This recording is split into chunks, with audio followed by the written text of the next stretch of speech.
Hola, ¿qué tal? Bienvenidos a la mesa de novedades de Artefacto de Letras, el espacio en YouTube donde platico con los autores de Bonilla Artigas Editores sobre los libros y sus novedades más recientes. Y en este caso tengo el gusto de tener conmigo a Ramón Jerónimo Olvera, que está desde la ciudad de Chihuahua.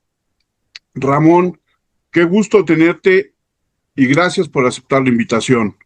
Muchísimas gracias, Armando. Me siento muy honrado, muy contento de esta invitación y de poder hablar del libro que tan bien y tan bella edición hizo Bonilla Artigas. Y el libro del que estamos hablando es este libro que se llama En el nombre del capo. Así es.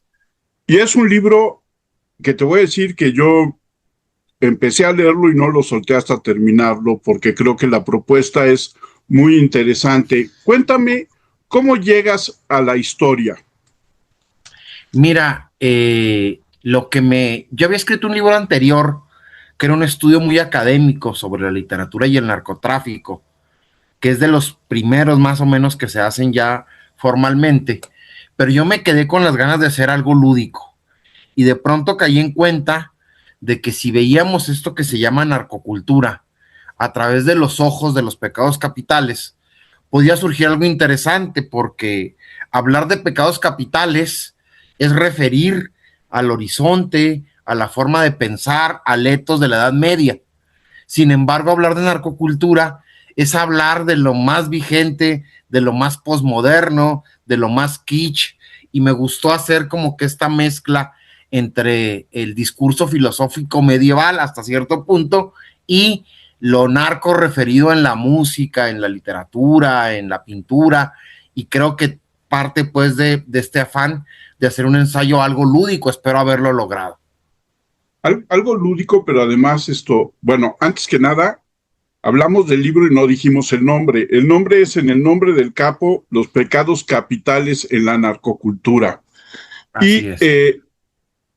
tú hablas de un discurso medieval en materia de los pecados, pero a final de cuentas es algo que de repente se vuelve universal, ¿no? Y más siendo una sociedad judeocristiana y muy católica, el hecho de que los dos o los 7 pecados estén ahí en la narcocultura, a mí se me hace muy interesante cómo lo abordaste y sobre todo esta parte que tú dices que es lúdica, pero que es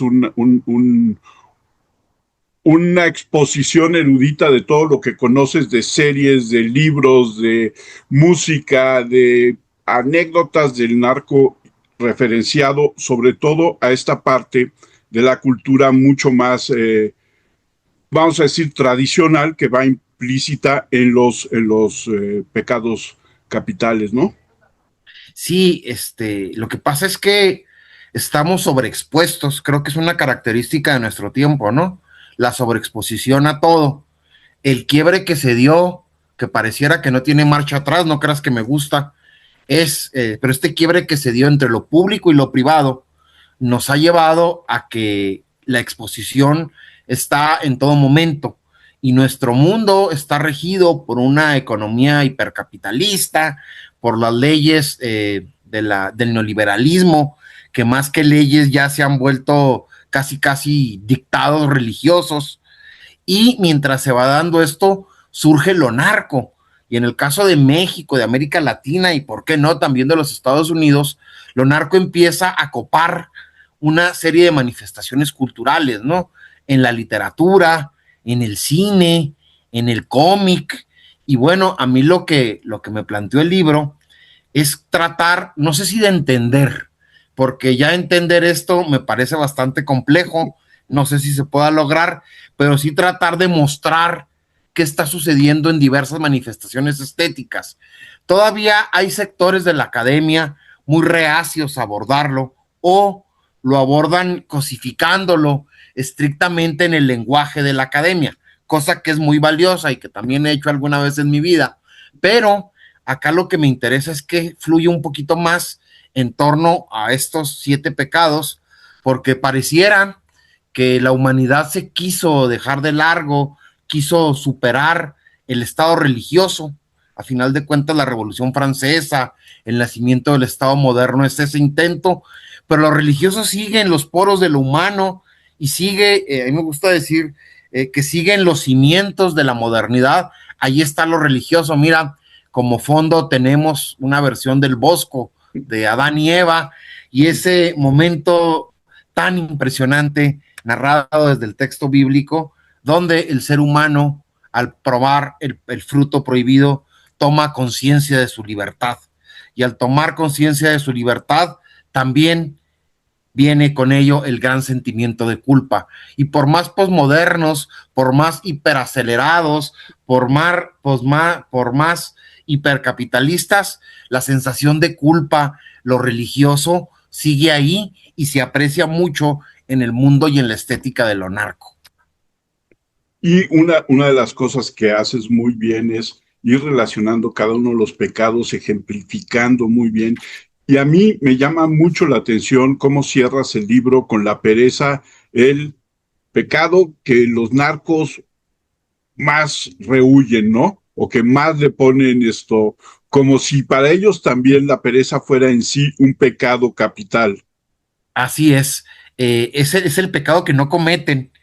Si vivimos en la era de la sobreabundancia, de la sobreexplotación, y con este síndrome de la sociedad cansada y del individuo que se autoexplota, ya no necesitamos que venga la empresa a explotarnos, ya nosotros mismos nos sentimos responsables o culpables cuando no estamos produciendo. Eso se da en el narco de manera aceleradísima.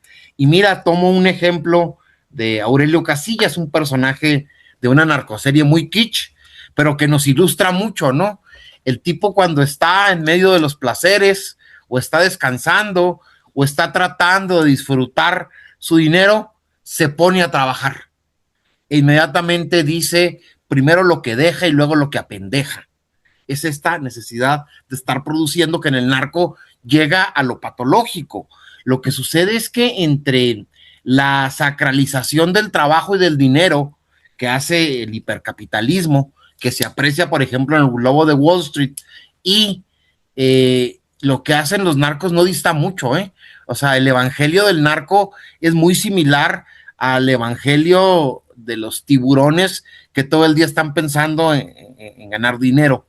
Y para cerrar la pereza, el último pecado que abordo, me gusta mucho recordar la anécdota de un bolero de zapatos que me dijo que si Adán y Eva hubieran cometido primero el pecado de la pereza, les hubiera dado flojera levantarse a morder y a ver qué pasaba con la manzana, que se hubieran quedado acostados, que la pereza es el pecado menos malo y es el que cometen y es el que jamás cometen los narcotraficantes o en la narcoestética. Y luego tienes esta relación que vas haciendo de cada uno de los pecados y como bien dices, esta cultura kitsch que tenemos donde todo ya es, además, esta sobreinformación, todo está reunido, está, pues ahora sí que sobre el bombardeo de información que tenemos, ¿no? Gracias también a Internet, ¿no? Ya tú puedes decir, citar una serie en el libro, inmediatamente uno la busca en Internet, ¿no? Y la encuentra y la puede ver. Y haces esta reflexión de cada uno de estos pecados que marca el canon católico y lo referencias muy bien a toda esta sobreinformación y entonces también cómo manejas el pecado de la lujuria, ¿no? El cómo manejas el pecado de la gula, todo se va armando en un libro que además de que está muy bien informado, de que conoces perfectamente tanto el mundo católico como el mundo de estas metáforas de series, de películas, de música, de todo lo que pones ahí para llegar a los pecados, y al narco, y a la narcocultura, que además no sé qué tanto influya el hecho de que mucho de la narcocultura surge en el norte del país, ¿no? Sí, claro, mira, el norte, por la condición geográfica, obviamente, imaginemos solamente el cruce que se da de este tipo de actividades en Ciudad Juárez y en Tijuana. Bueno, nos damos una gran idea. El norte fue primero el epicentro, ¿no? Y se veía en la literatura, por ejemplo, en las tramas, ¿no? De Elmer Mendoza, ¿no? De los sombrerudos que andan en Culiacán y en las Homer y demás. Pero luego se volvió un fenómeno, pues, internacional, global, transnacional. Por ejemplo, yo me detengo mucho en Breaking Bad, esta serie que, pues, ha sido de las más exitosas en la historia de la televisión y que nos muestra un narco muy situado geográficamente en Albuquerque, con muchas escenas o con muchas alegorías a la frontera con México, con esta música norteña muchas veces de fondo, y que se terminó volviendo global. Hace rato yo veía un reportaje sobre cómo en Japón hay ciertos grupos de jóvenes que adoptan la moda de los cholos o de los pachucos y que escuchan esta música. Bueno, con lo narco se está dando un fenómeno global.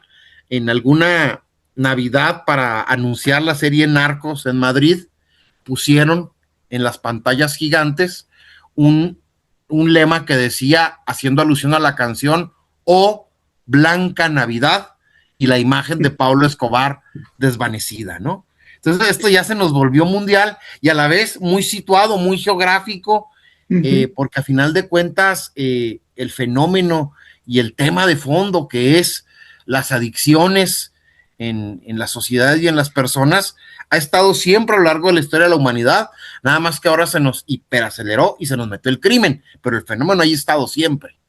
El fenómeno ha estado siempre y, como dices, se hiperaceleró, pero además con este capitalismo desbordado y mezquino y la producción en masa de todo, pues el consumo se ha vuelto también masivo, ¿no? Antes no era así.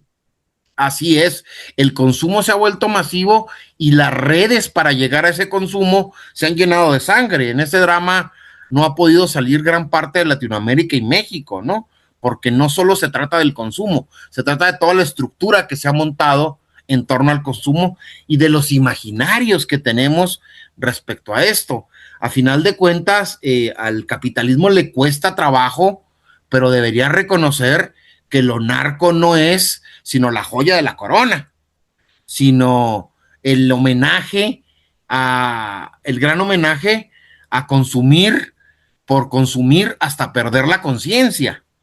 Tiene que ver mucho, o no en vano, el sueño americano está emparentado también con el consumo y yo añadiría otra categoría más, con la hipocresía, porque en los imaginarios norteamericanos poco aparece la red que necesaria y obligadamente tiene que existir de crimen organizado dentro de su país. Esa aparece muy poco. De hecho, por el contrario, se idealiza, ¿no? En las series de televisión, algunas muy buenas, en las películas, algunas muy buenas, sus policías siempre son buenos y siempre son ejemplares y nunca hay una red de tráfico adentro de ellos, ¿no? Exacto, y sus políticos son limpios también, ¿no? Y esta parte, pero yo diría que pensando en el libro, no es que pierdan la conciencia, es que la gente pierde el alma en el consumo y en el tráfico, ¿no? Y en ese sentido, yo quisiera saber cuál fue el pecado que más te costó escribir y cuál fue el que más te gustó escribir en este libro. Uy, qué buena pregunta. Mira, yo creo que el que más me gustó fue la soberbia. Fue la soberbia porque me tocó analizar a Walter White, el maravilloso personaje de Breaking Bad, como el nuevo Fausto. Tomé el mito de Fausto, quien entrega su alma en apariencia por estar con Margarita, y digo en apariencia porque en realidad Fausto lo que quiere es saberlo todo. Y Walter White, digo que es el Fausto postmoderno, es el hombre de ciencia, el maestro de química, un gran hacedor de técnicas con la química, que la vida le lleva a venderle su alma al narco. Fausto hizo un pacto con Dios y él hace un pacto con el narco, ¿no? Y perdón, Fausto hizo un pacto con el diablo y él lo hace con el narco. Ese pecado me gustó mucho, además es un pecado que ha abordado San Agustín y demás, y me parece interesantísima esta alegoría, esta metáfora de que a lo mejor Adán y Eva quisieron ser como dioses, pero el problema no fue de Adán y Eva, sino fue de quién tuvo la idea de poner un árbol de la tentación en medio del paraíso. ¿Qué demonios hacía el árbol si Dios no quería que lo probáramos, no? Ese me gusta, me sugiere mucho ese pecado. Fíjate que el que batallé más es justo el de la pereza, porque buscaba actos de pereza y no son muy frecuentes. Hay en la narrativa, en la ficción, con los adictos, por supuesto, que están sumidos en el mundo de la droga, pero fue el que batallé más y le tuve que dar este giro de que es el pecado, creo, que menos cometen porque estamos en la sociedad, pues, del consumo y del trabajo por el trabajo mismo. Bull Chiang dice que meditar y hacer un alto en el camino diario y dedicarte a respirar y a no hacer nada es un gran acto de rebeldía en nuestro tiempo, que es una forma, no de pereza, pero sí de ocio creativo. Entonces fue el que más batallé. Ok. ¿Y cuánto tiempo te llevó escribirlo? Porque no es solamente la escritura, no es solamente la reflexión, no es solamente, es las horas de consumo en libros, en series, en todos los materiales que tienes y que citas a lo largo de la obra. Mira, desde 2009 tengo consumiendo muchísimos materiales. En ocasiones inclusive me hacen llegar algunos amigos escritores su libro previo para que les comente, presentando, viendo documentales y demás. Eso tengo desde 2009, pero ya propiamente de escritura fueron 2 años. Gané un premio que por supuesto agradezco al programa de estímulos a la creación y me dieron un año beca para escribirlo. Y ahí lo terminé. Pero tú sabes que entre terminar el borrador, pulirlo, corregirlo, quitarlo, ponerle, se me fue otro año más de revisiones. Son alrededor de 2 años, pero ya con muchos años de estar viendo y consumiendo este tipo de series y de productos que también, debo decirlo, cansa y en ocasiones deprime, ¿eh? Sí, claro. Y la otra es un libro que bien podrías estar actualizando cada 2 o 3 años, ¿no? Porque las condiciones cambian. Simplemente con lo que acabamos de ver con el Mencho, las cosas siguen cambiando constantemente. Así es, siguen cambiando. Las primeras obras de ficción eran muy localistas, por decirlo de alguna forma. Y hoy día, por ejemplo, en series como en Cero Cero, como en Suburra y demás, ya es internacional el entramado, porque la realidad que narran es internacional. Sí, tendría que estarse actualizando muy seguido. No sé si ahora, desde los 10 mandamientos, por ahí me ha circulado la idea de jugar un Ok. poquito desde ahí.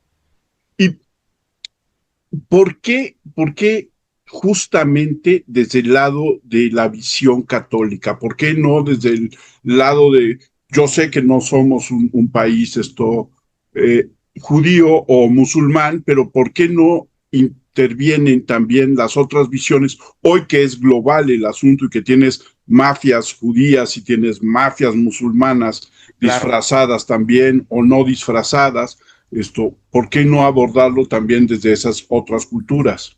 Para serte muy sincero, por una limitación. Es lo que más conozco. Digo, como la mayoría de los mexicanos, nací en una familia católica, fui a escuela de monjas en alguna etapa de mi vida. En la carrera, cuando estudié filosofía, me gustaba leer teología, historia de la iglesia y demás, y es lo que tengo más cercano. Lo que dices es interesantísimo, ¿eh? Leerlo desde el judaísmo o desde el islam sería muy interesante porque seguramente habría otras perspectivas y otras obras, ¿no? Que se está produciendo mucho, por ejemplo, con el tema de los migrantes de países árabes, que en ocasiones en las ciudades europeas, algunos de ellos trabajan en la venta de drogas y demás, Uh y -huh. es otro imaginario y es otra idea del pecado. Sí, sería Sí, claro. interesantísimo poder conocer esas tradiciones. Porque lo que no deja de ser interesante es que finalmente esta parte de, como bien dices, la culpa, ¿no? Se va reflejando con las actividades ilícitas que se van cometiendo y entonces, claro, en nuestro país tiene que ser el peso católico, pero hoy en día en este mundo global, las interacciones entre mexicanos y israelíes y musulmanes se dan y la venta, la mafia rusa, por ejemplo, ¿no? Ujú. Que ya tendría una visión diferente porque los mecanismos y la visión de la Iglesia Ortodoxa no necesariamente corresponden al de la Iglesia Católica. Así es. Y por ejemplo, yo creo que la mafia rusa y los yakuza en Japón son otro universo. O sea, nos Sí. daría posibilidad, porque además están llenos de producciones cinematográficas, de series, de representaciones ficcionales, y son sin duda interesantísimo. Eso, a lo mejor me deja la tarea de investigar cómo se están abordando estos temas desde otras concepciones y desde otras matrices religiosas. Y lo que es interesante es lo que decías hace rato, donde ya en Japón de repente empiezan a hacer esta adopción de ciertos motivos de la narcocultura a los chavos, y entonces es nuestra respuesta contra los otakus, ¿no? Sí, ¿verdad? Es nuestra venganza contra Es los... nuestra venganza. Oye, como aquel célebre episodio que sucedió en Ciudad de México, el encuentro de emos contra punks mediados por Así, los Hare Krishnas. Más así es. posmodernidad religiosa no puede haber. Y Exacto. kitsch, y kitsch. Y kitsch, porque aquí sí el elemento del kitsch es bien importante, cómo Claro. se ha ido desarrollando en muchos de los aspectos de nuestra sociedad, pero que en la narcocultura, junto con toda la eh, apropiación de diferentes ideas, es bien claro, ¿no? O sea, el motivo católico junto con el motivo ya esotérico de cuarta, y entonces se van haciendo estas cosas que sí son de una cultura que además de católica es como muy kitsch.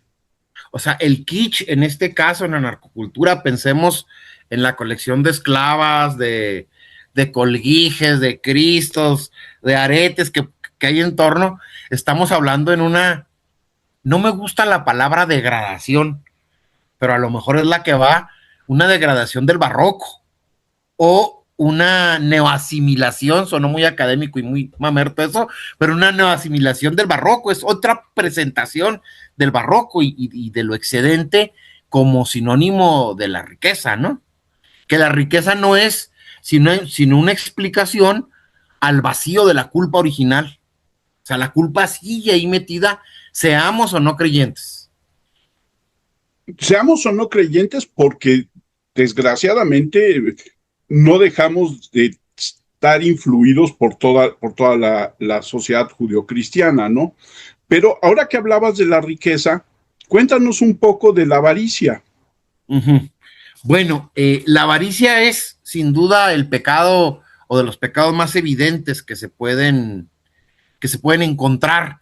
Y fíjense, en la avaricia no es, el narcotraficante no hace, lo planteo en términos audiovisuales, sino seguir las instrucciones de Rico MacPato.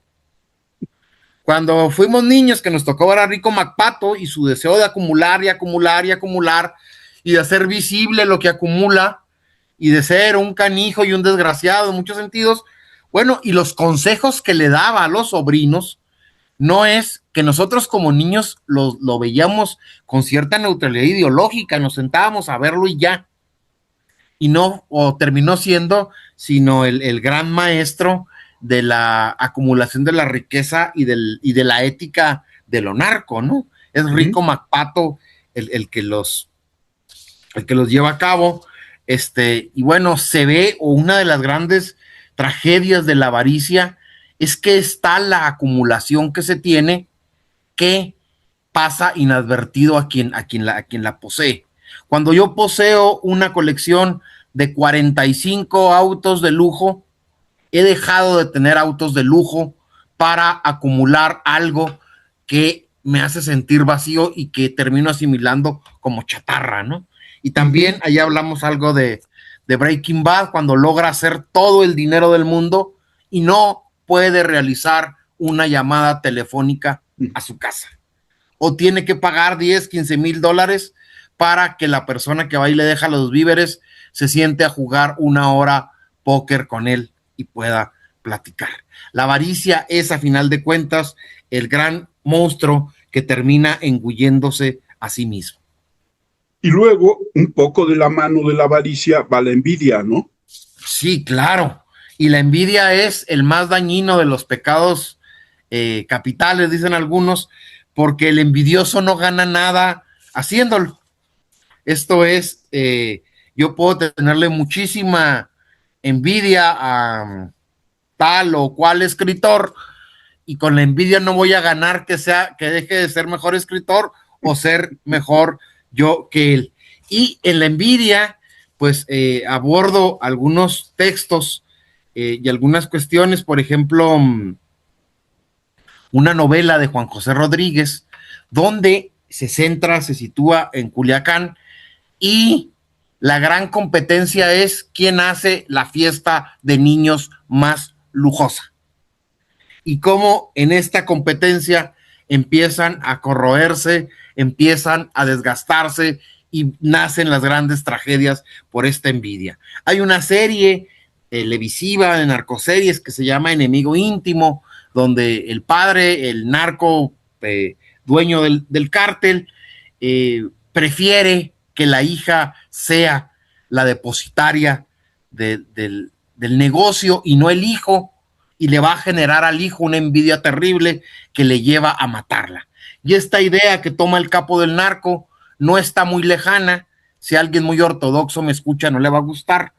No está muy lejana del Dios Padre que pone a competir a Caín con Abel. Y Sí, luego sí. friega al más virtuoso. Y luego le pide que no se enoje. Bueno, si algo refleja o si algo se ve, sobre todo en el Antiguo Testamento, es un Dios que le gusta que el ser humano tenga envidia. Es un Dios tan irascible, lo hilo un poquito con la ira, tan lleno de odio el del Antiguo Testamento, que un día se enoja y le ordena a la humanidad el gran reseteo. Y le dice a Noé, súbelos en la barca. Y nos quedamos con la historia de que van las parejas de animales subiendo a la barca. Y yo me pregunto, ¿qué envidia habrán sentido?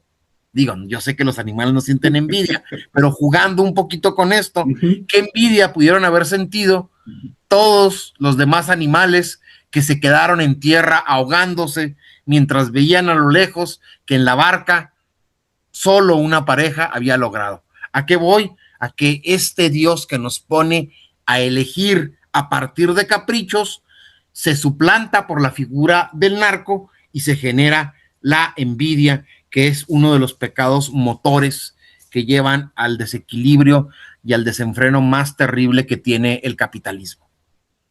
Yo ahí también quiero decirte que una de las imágenes más bellas que tienes en el libro es, aparte del título de La lujuria de Dios mirando por el cerrojo, que tiene que ver un poco con todo esto que estás hablando de un Dios que es caprichoso, ¿no? Que es un Dios que en este caso no, su capricho lo lleva a ser boyerista.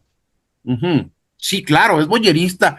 Y es boyerista, me regresa al primer pecado de la manzana, que los teólogos discuten si fue la envidia, si fue la soberbia, si fue la lujuria. Hay quien dice fue la gula.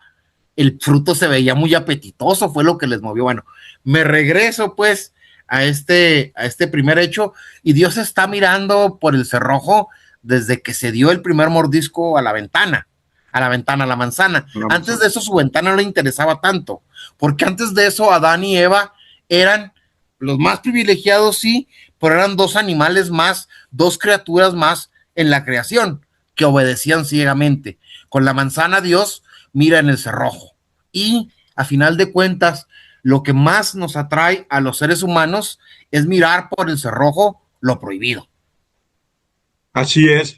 Y hay algo que debo de agradecerte. Justamente un poco antes de empezar a leer el libro, alguien me preguntó de dónde viene la palabra buchona.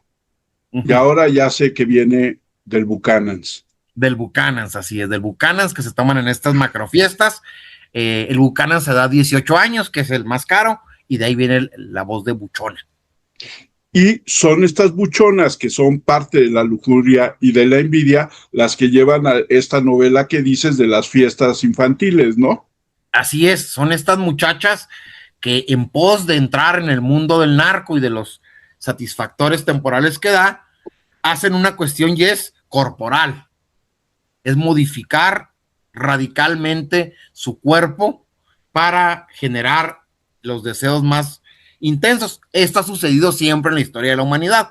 Lo que pasa es que acá se hace en el exceso y en pos de lo inmediato, ¿no? Entonces sí hay una estética de la buchona que es bien importante para entender estos fenómenos que se dan. Y que además se dan en esta narcocultura, que es una narcocultura muy mexicana. Esto no se da en otros países de esta manera como se da y que tú narras en el libro.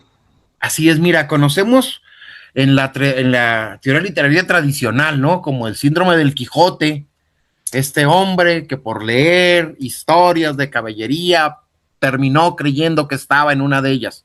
En lo específico que tú hablas, que es muy buen apunte de lo mexicano, pues el Chapo Guzmán está consumiendo una obra de ficción que es La Reina del Sur y se enamora en la vida real del personaje de la ficción. Es un Quijote posmoderno, deconstruido y neonarco para que suene así muy, muy barroco y muy exagerado. Eso es muy mexicano. O sea, cuando encuentran el dormitorio del Chapo Guzmán, se encuentran toda la colección de la serie de Kate del Castillo. Y seguramente alguno de los policías malpensó y ha de haber dicho, este se enamoró de Kate, vamos a buscarlo. Y con Kate se va a dar una historia en la vida real absolutamente mexicana y solo entendible desde la idiosincrasia latinoamericana. O sea, solo Así desde es. nuestra idiosincrasia se entiende. Chompe nunca acabó de entender qué estaba pasando, creo. Creo que no, creo que fue un testigo que todavía no termina de entender qué pasó, ¿no? Así es. Sí, sí, sí. Entonces, son rasgos muy mexicanos, la devoción a Malverde, por ejemplo, esta mezcla de religiosidad, donde puede caber Malverde, San Judas Tadeo, la Virgen de Guadalupe y alguna oración a la Santa Muerte, ¿no? Como hay una religiosidad ya muy propia y pues muy vigente. Y que además se podría dar para otro tema que es la adoración de falsos ídolos, ¿no? Así es, de falsos ídolos vistos desde este lado. Sí, claro, Sí, claro. claro. Vistos desde su lado son los reales. Sí, es otro tema, ¿no? Los temas de las adoraciones y de la forma en que necesitan una religiosidad, insisto, porque la idea del pecado sigue ahí presente y de la culpa. Y además, en una visión muy mexicana, pues esa culpa va desde siempre, ¿no? O sea, somos culpables no solamente como católicos, sino como mexicanos, ya llevamos una culpa especial y vamos con esta adoración a la madre y vamos con esta serie de caminos mexicanos, muy mestizos, que hacen que todavía se exacerbe más toda esta forma de la narcocultura y los pecados capitales, ¿no?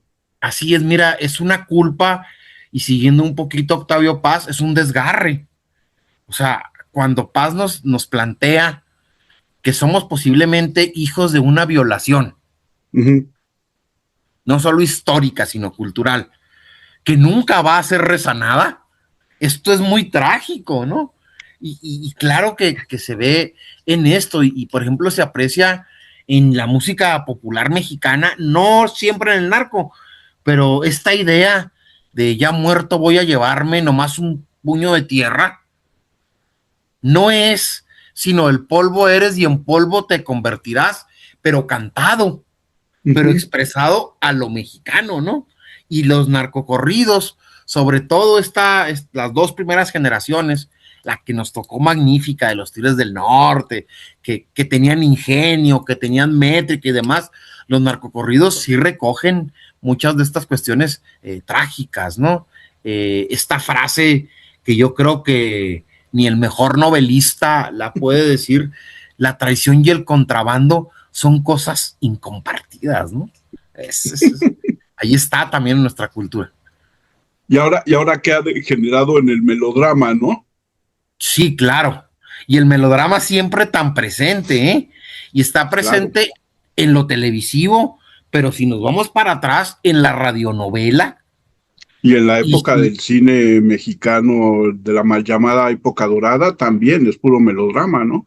es puro melodrama, dirá Monsiváis, es la escuela sentimental de América Latina, Ujú. y como escuela sentimental diciéndonos cómo hay que comportarnos con un machismo terrible y tóxico, ya sabemos lo que degenera de ahí, con homofobia y con todos los lastres de la época, pero sí, el melodrama está en el ADN latinoamericano. Por eso cuando se hacen series latinoamericanas sobre narco, se plantean, se registran problemas sociales, hay crítica social en estas narcoseries, pero siempre en la estructura melodramática. Jamás se abandona la estructura melodramática, que es la misma de la persona que leía el libro Vaquero o Jazmín o que esperaba la radionovela o que se contaba en las historias de amor que tenían que terminar con ciertos trazos de tragedia. Así no existiera, los amantes tenían que inventarla. Cuéntanos sobre la gula, porque lo pusiste hasta arriba, es tu segundo capítulo. Sí, claro. Bueno, será porque soy muy tragón y, y creo en la gula y en el acto sexual, creo que son los dos únicos hechos humanos donde usamos todos los sentidos. Ok. Comiendo y haciendo el amor los usamos. Y por eso siempre me ha traído muchísimo el pecado de la gula. Pero también me interesaba abordarlo desde la categoría del adicto. Y creo que en ese sentido Heriberto Yepes, en Al otro lado, escribió una gran novela. Yepes, que es parte de esta voz del norte, contestataria, muy propia. Bueno, lo anclo, por supuesto, en su matiz teológico. Recuerdo un poquito a los maravillosos goliardos que cantaban leperada y media con voz sacra y que además les debemos muchísimas cosas, entre ellas el perfeccionamiento de la cerveza. Y bueno, Yepes en el otro lado nos pone frente a un adicto que quiere cruzar al otro lado en varios sentidos, quiere cruzar al otro lado en las puertas de la percepción, y en ese sentido la gula o el consumo de la droga ha estado siempre presente en la historia de la humanidad. Ya sabemos que en todas las culturas prácticamente encontramos vestigios de deseos de evasión de lo real y de la realidad. Ahí está una suerte de gula que plantea Yepes, pero también quiere cruzar al otro lado de la frontera, ¿no? A la ciudad Paso, le llama. Entonces por ahí va el pecado de la gula. El adicto es el depositario de toda la estrategia del narco, es donde se dan, por supuesto, los casos más dramáticos, más dolorosos. Y respecto a la gula, el narcotráfico va a tener una decisión muy importante. Con el desarrollo de drogas como el fentanilo y demás, se reduce drásticamente la vida de consumo de un adicto. Y esto va a generar problemas dentro del mundo del AMPA, entre algunos que no quieren que se venda eso, no por humanismo, por supuesto, sino por mero negocio de que debe durar más la vida del adicto. Entonces, la gula, también referida en Ravelá, por ejemplo, la gula sigue siendo el motor, la fuerza impulsiva de lo narco, y se ve muy reflejado en la narcoestética y se ve muy reflejado en esta novela de Heriberto Yepes. Y la otra es, uno diría que es el pecado con el cual identificarías a todos los narcotraficantes, pero no es cierto, que es la ira. Uh -huh. ¿Qué tienes que decirnos de la ira, Bueno, Ramón? tengo que decir que la ira, si alguien nos enseñó a tenerla, a ejercerla y a ser presa de ella, es el Dios del Antiguo Testamento. Uh No en -huh. vano Marción y otros teólogos querían independizar la nueva palabra de Cristo del Antiguo Testamento. Y ahí me interesa muchísimo, o abordo dos cosas, ¿no? Don Alejo, aquel personaje que fue amenazado de que entregara todos sus bienes, extorsionados, y que de manera heroica él solo rindió resistencia y que se condensa en un cómic de Don Alejo y que lo abordo, cómo es la ira Uh y que -huh. busca la ira de Don Alejo. Y la ira de Scarface, que es el otro extremo. En Don Alejo hay una ira de defensa, similar a la de Aquiles, ¿no? Con la que inicia no solo la Odisea, digo la Ilíada, sino la gran tradición occidental. Inicia con la ira, que es donde yo trato de situar a don Alejo. Y la otra, que es la de Scarface, que es la ira que quiere desaparecer todo por el solo hecho de desaparecerlo y bajo el influjo de la droga. Scarface no es sino el hermano mayor del Joker, ¿no? Quieren ver arder el mundo por el solo hecho de verlo arder, y es la ira en sí misma. Y una tercera ira que abordo en el caso de Fidel Castro, cuando se da el famoso juicio contra Ochoa, al que le adjudican todos los males del narcotráfico en la isla, y cómo se configura esta ira en un plano más histórico. Y esa parte que ahora dices de Scarface, el hermano mayor del Joker, es el hermano mayor, pero es el hermano que tiene todavía un sentido común en la vida, ¿no? El Joker Sí. ya es el hermano enloquecido. Sí, es que el Joker es parte del drama. Me encantó la película, la primera me encantó.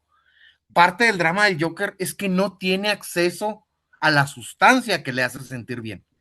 Recordemos que Exacto. le quitan los medicamentos, y los medicamentos son fármacos y son drogas, ¿no?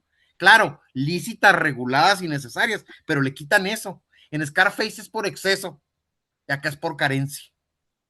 Pero además, acabas de tocar una cosa que es muy interesante y que está muy bien reflejado en la serie de Dope Sick. O sea, ¿dónde es lo legal y dónde es lo ilegal y dónde lo legal fue lo que creó el fentanilo? Así es. La frontera, lo legal y lo ilegal, que no siempre se pone por criterios médicos o de salud pública, sino por criterios de mercado y de consumo. Durante el Sí, siglo XIX era ilegal la canela, y tenemos el primer narcocorrido que narra el tráfico de la canela. Entonces, ¿quién plantea lo legal y lo ilegal, y a partir de qué? ¿No? Esta es una pregunta bien compleja. muy compleja. Ahora, dinos por qué la gente tiene que leer En el nombre del Capo. Bueno, mira, no sé si la tenga que leer, pero a quienes Yo les digo que sí, interese, ¿eh? sí, no, gracias. Has hecho una lectura muy puntual y muy generosa, cosa que te agradezco muchísimo. Creo que quien lee En el nombre del Capo va a encontrar la posibilidad de hilar producciones audiovisuales que en ocasiones son menospreciadas, o que las vemos como pasajeras, con parte de la historia y de la filosofía relacionada con el consumo de las drogas. Es una forma de entender, creo, nuestro tiempo más allá de dos extremos. Uno, que dice: no hablemos de narcocultura, no la veamos, no la mencionemos, esto no existe, similar a quien se tapa con la sábana esperando que así no le ataque el fantasma o el monstruo. Pues, no, la sábana no sirve de nada. Y el otro extremo, ¿no? Que es el glorificarla, el no verla con una mirada crítica, el consumirla por consumirla, el reproducirla, que muchas veces trae violencia. Creo que este libro trata de ser, no sé si un justo medio o otra vía, para tratar de entender algo de eso que diariamente nos bombardea y que llamamos narcocultura. Pero que además tenemos esta doble moral, como bien dices, de decir no la consumas, no la veas, sin embargo los ratings y el consumo de novelas y de música relacionada a la narcocultura es altísimo, ¿no? Así es, y muchos políticos de todos los colores se oponen a ella, pero cuando tienen que llenar la plaza pública en un mitin de campaña, sí traen a quienes cantan este tipo de expresiones, ¿no? Esa Así doble es. cultura.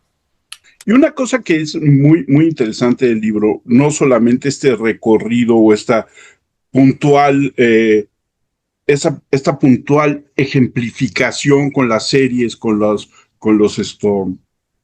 libros, con las novelas, con la música, es el que de repente haces referencia a algo que es realmente lo que pasa, no solamente con la narcocultura, sino que es lo que pasa en este mundo en el que vivimos, que es, si mal no me acuerdo, lo citas o lo referencias cuando hablas de Kate del Castillo, que se vuelve todo un transmedia, Sí, claro. ¿no? Y entonces consumimos, y como bien lo haces en la descripción del libro, en todas las plataformas habidas y por haber. Así es. Consumimos en todas las plataformas y las plataformas de manera consciente o inconsciente se entrelazan para hacer una narrativa. El algoritmo, sí, en parte es el algoritmo, pero en parte también son las nuevas expresiones. Si queremos entender la representación de lo narco en nuestra sociedad, no solo es la literatura y no solo es el cine.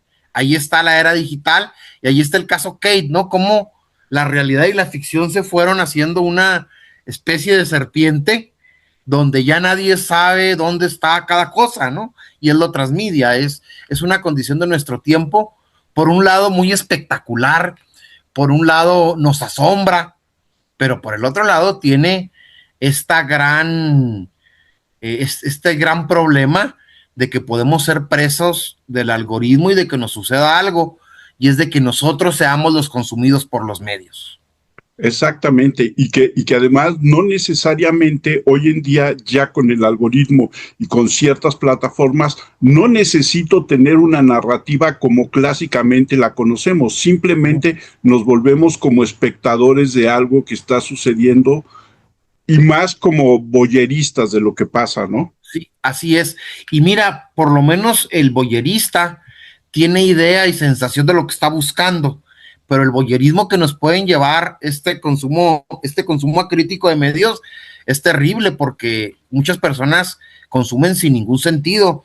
Decía Carlos Fuentes que nuestra sociedad está marcada por la explosión de información y por la implosión de significados. Ese es el gran problema en el que estamos ahorita metidos. Y que difícilmente se va a resolver porque hoy en día estamos metidos todos viendo videos de bombardeos, ¿no? Así es, viendo videos de bombardeos y de nuevo con una narrativa que justifica acciones invasivas, terribles, deplorables, en función de una estrategia hollywoodense de la geopolítica, ¿no? Que es lo que Trump y compañía reproducen en muchos de sus medios. Así es. Ramón, ¿dónde te encuentra la gente en redes sociales? ¿Dónde pueden hablar diálogo contigo? ¿Dónde puede conseguir En el nombre del capo, que es este libro, este ensayo maravilloso que tú escribiste? No, hombre, muchas gracias. Mira, estoy en las redes Ramón Jerónimo Olvera en Facebook, en X y en Instagram. Luego tengo una página web que es ramonjeronimoolvera.org y por supuesto quiero agradecer a mi casa editorial por el maravilloso trabajo que hizo Bonilla Artigas, agradecerle a José Lo Cabrera, que fue con quien tuve este trato para ir sacando el libro. Quedó el libro precioso, es una edición muy bella, muy bien lograda, y agradecerte porque créeme que estas entrevistas son las que nos animan a los autores a seguir escribiendo. Hiciste una lectura muy atenta, muy generosa, que además ya me dejó varias inquietudes intelectuales que luego iré tratando de resolver. Ramón, fue un gusto tenerte. Yo soy Armando Enríquez. A mí me encuentran en Twitter y en Blue Sky como @cernícalo. Y les recuerdo que Artefacto de Letras es el proyecto transmedia de Bonilla, distribución y edición, que tenemos nuestro website, que tenemos también nuestro canal de YouTube donde están viendo esta entrevista, tenemos nuestros 2 canales de Spotify, tenemos TikTok, tenemos Instagram, tenemos X y tenemos Facebook. Consúltenos, vean, armen diálogo con nosotros y nos vemos la próxima semana en una entrega más de esta mesa de novedades. Ramón, muchísimas gracias por aceptar la invitación. Mil gracias a ti, muy generoso todo.